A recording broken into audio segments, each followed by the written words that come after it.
enhancing your performance, not through PEDs, but through food. PEDs are performance enhancing drugs, by the way.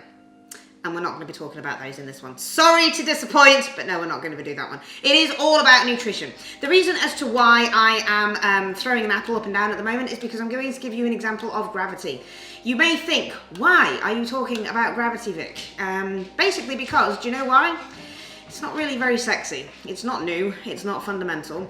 Neither is food. But what we are going to talk about in this particular video is how to actually maximize your strength, your energy, and your recovery markers by using food. And it isn't sexy. Newton discovered gravity, which is this. See what happens there? It's not going to be suspended in thin air. But people find that boring.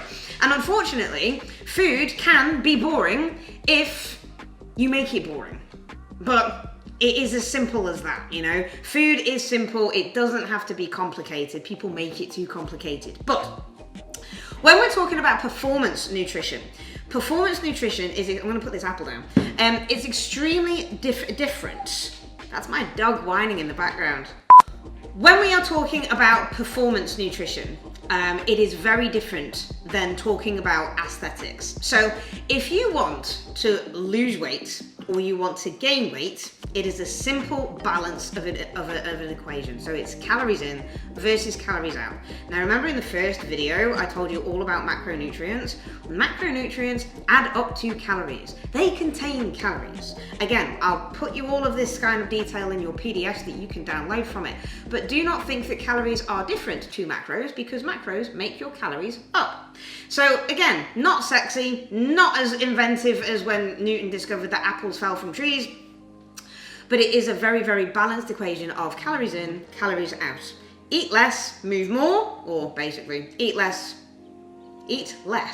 than what you're going to expend, and you're going to lose weight, which is also known as a calorie deficit.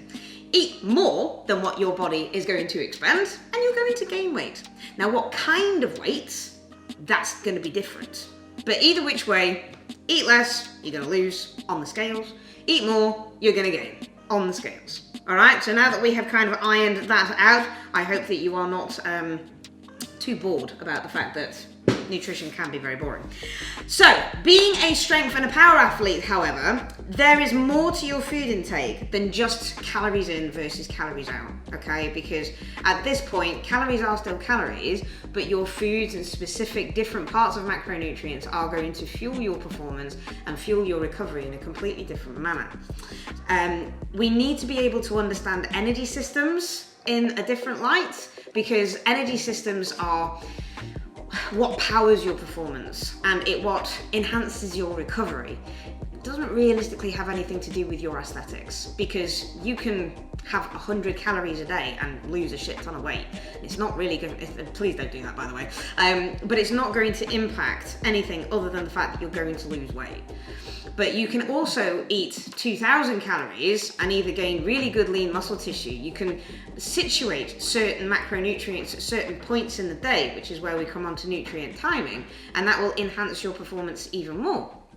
Again, this is the overview of things, so things need to be very much personalized for each individual person to match their individualized sport. Does that make sense?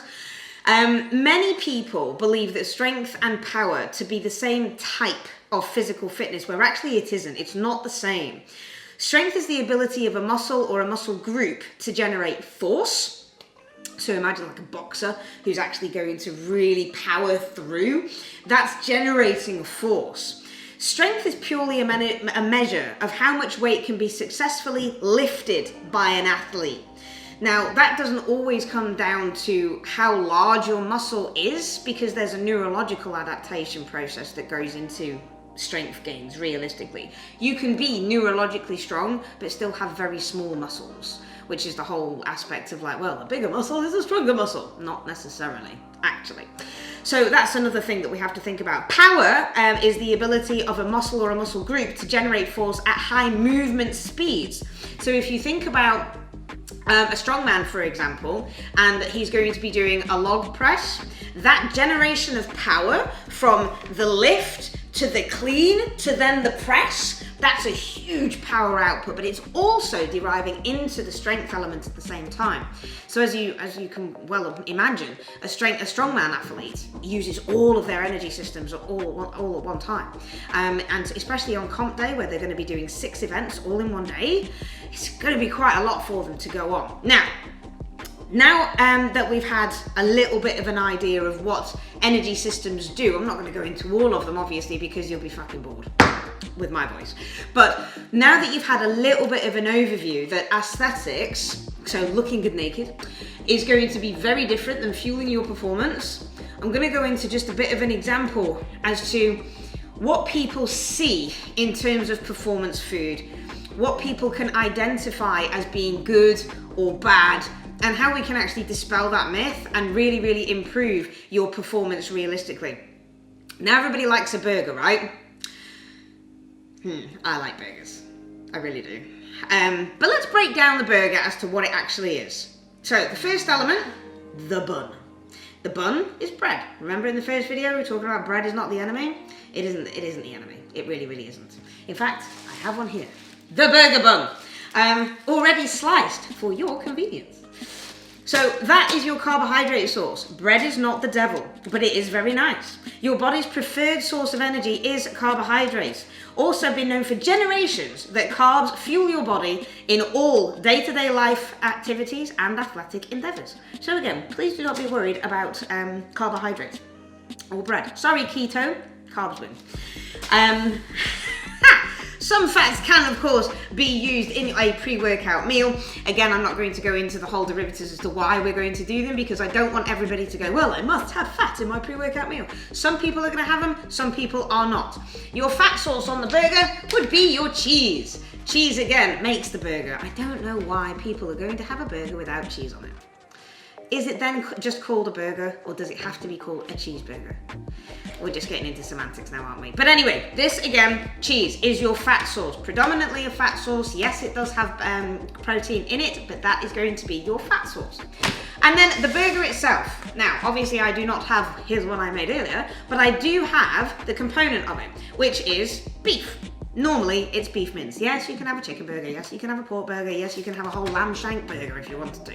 But we're going to use beef as the example here.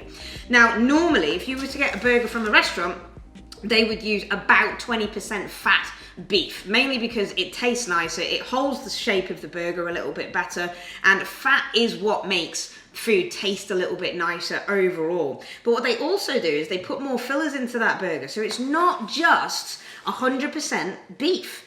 They're going to be putting things in like a dextrin, so like more breadcrumbs, so there's more carbs in there at the same time.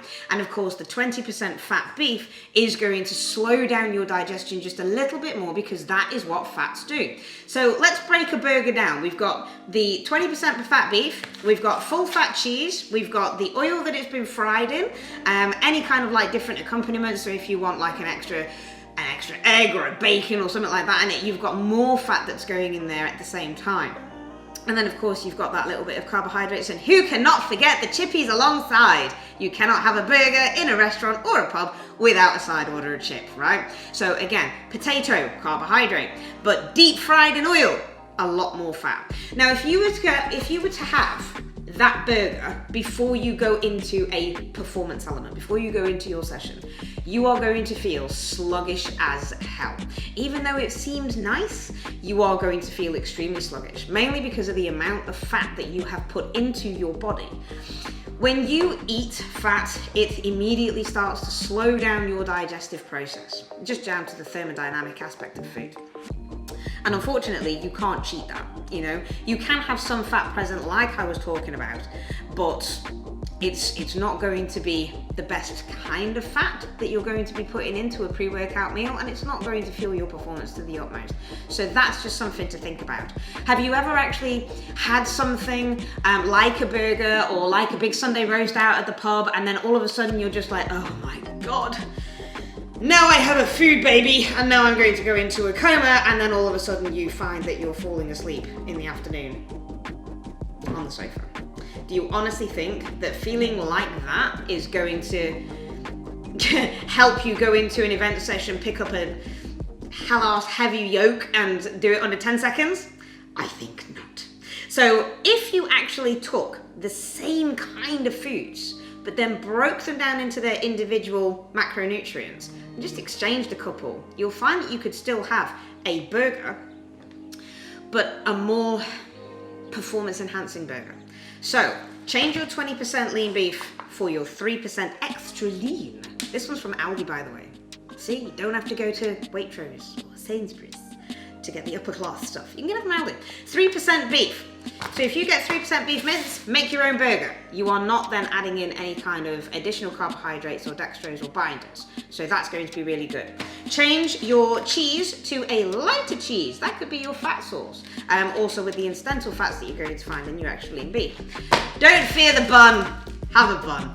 If you don't want the bun and you find that bread does react with you a little bit more so, then change it to rice. You know, if you had, big tip of the day, right? This is something that I used to actually love it. You can make a cheeseburger on a plate. So beef, cheese, rice as your carbohydrate source, put ketchup and mustard on it, cheeseburger on a plate. It's amazing. So, overall from there, I do hope that that gives you a little bit of an insight into how you can maximize your performance literally just by changing certain elements of your nutritional intake around. So yes, not sexy, but maybe a top tip. See you in video number 3.